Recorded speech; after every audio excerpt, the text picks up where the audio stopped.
রাজধানীর শাহবাগে সড়ক অবরোধ করে বিক্ষোভ করছেন জুলাই আন্দোলনের নিহতদের স্বজনেরা। সেখানে আছেন আমাদের সহকর্মী আরাফাত সিদ্দিকী, আমরা যুক্ত হচ্ছি তার সঙ্গে। আরাফাত, নিশ্চয়ই আমাকে শুনতে পাচ্ছেন।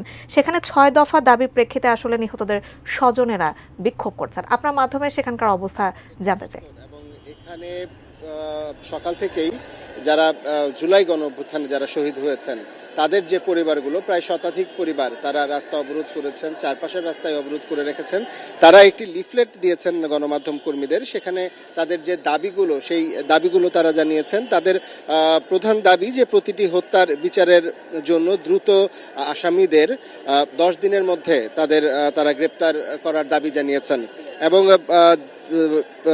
শহীদ ও আহত যারা হয়েছিলেন এই জুলাই গণ অভ্যুত্থানের সময়, তাদের রাষ্ট্রীয় স্বীকৃতির দাবি তারা জানিয়েছেন। শহীদ পরিবারগুলোকে দ্রুত পুনর্বাসনের দাবিও তারা জানিয়েছেন। একই সঙ্গে শহীদ পরিবারের যে ন্যায্য সম্মানী প্রদানের জন্য শহীদ পরিবারের সঙ্গে আলোচনা করে সেই ন্যায্য সম্মানী যাতে ঠিক করা হয়, শহীদ পরিবারের মাসিক সম্মানী দ্রুত ব্যবস্থা করার তারা দাবি জানিয়েছেন।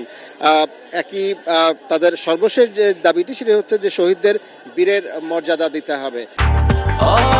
ব্রেকফাস্ট, টিফিন কিংবা স্ন্যাক টাইমে মজাদার আয়োজন মানে অল টাইম ব্রেড।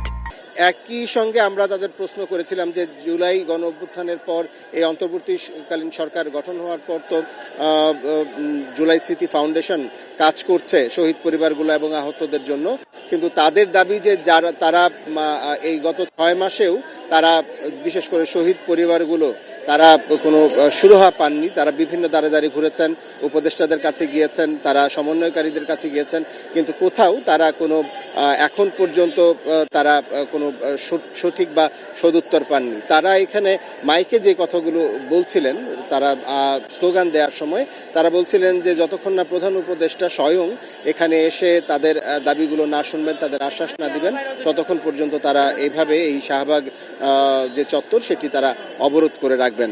তো এই ছিল শাহবাগের যে শাহবাগ এলাকা থেকে আমার কাছে সবশেষ। এখানে এখন পর্যন্ত শান্তিপূর্ণ অবরোধ কর্মসূচি চলছে।